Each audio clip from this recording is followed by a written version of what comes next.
শুভ সন্ধ্যা সবাইকে। আজকে আমি একটা নতুন ভিডিও নিয়ে চলে আসলাম। ভিডিওটা হলো কলা পাতা দিয়ে সিদ্ধ পিঠা। তাই আমি কলা পাতাটাকে কেটে নিলাম, কেটে ধুয়ে পরিষ্কার করে গ্যাসের মধ্যে একটু সেঁকে নিলাম। আমার সেঁকাটা হয়ে গেল। তারপরে কড়াইয়ের মধ্যে একটু চালের গুঁড়া নিয়ে নিলাম, এর মধ্যে অ্যাড করলাম ঘি আর একটু নুন।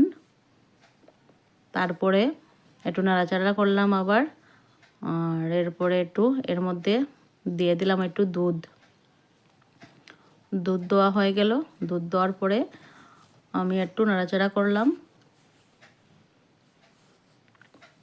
করে এদিকে আমি মাখা দিয়েছি, এখানে মাখা দিয়ে ড্র করলাম। তারপরে নারকেলটা আমার হাসানো ছিল গুড় দিয়ে নারকেলটা। তারপরে আমি পাতার মধ্যে একটু তেল দিয়ে দিলাম, কলা পাতার মধ্যে তেল দিয়ে একটু মাখিয়ে নিলাম। আর এদিকে একটা রুটির শেপে আমি একটা করে নিলাম, রুটির শেপে করে নিলাম।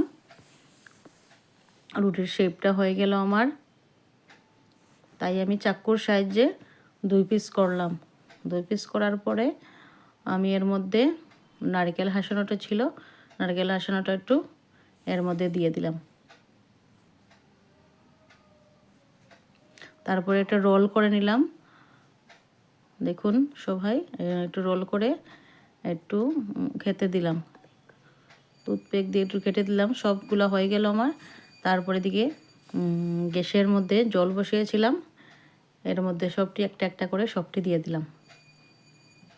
10 মিনিটের জন্য আমি ঢেকে দিয়েছিলাম, তাই 10 মিনিট পরে খুলে দেখি মানে হয়ে গেছে, মোটামুটি হয়ে গেছে। দেখুন বন্ধুরা কেমন হয়েছে আমার সিদ্ধ কলা পাতার সিদ্ধ পিঠাটা কেমন হয়েছে আর কীরকম হয়েছে। ভালো হলে একটু কমেন্ট করবে, লাইক করবে।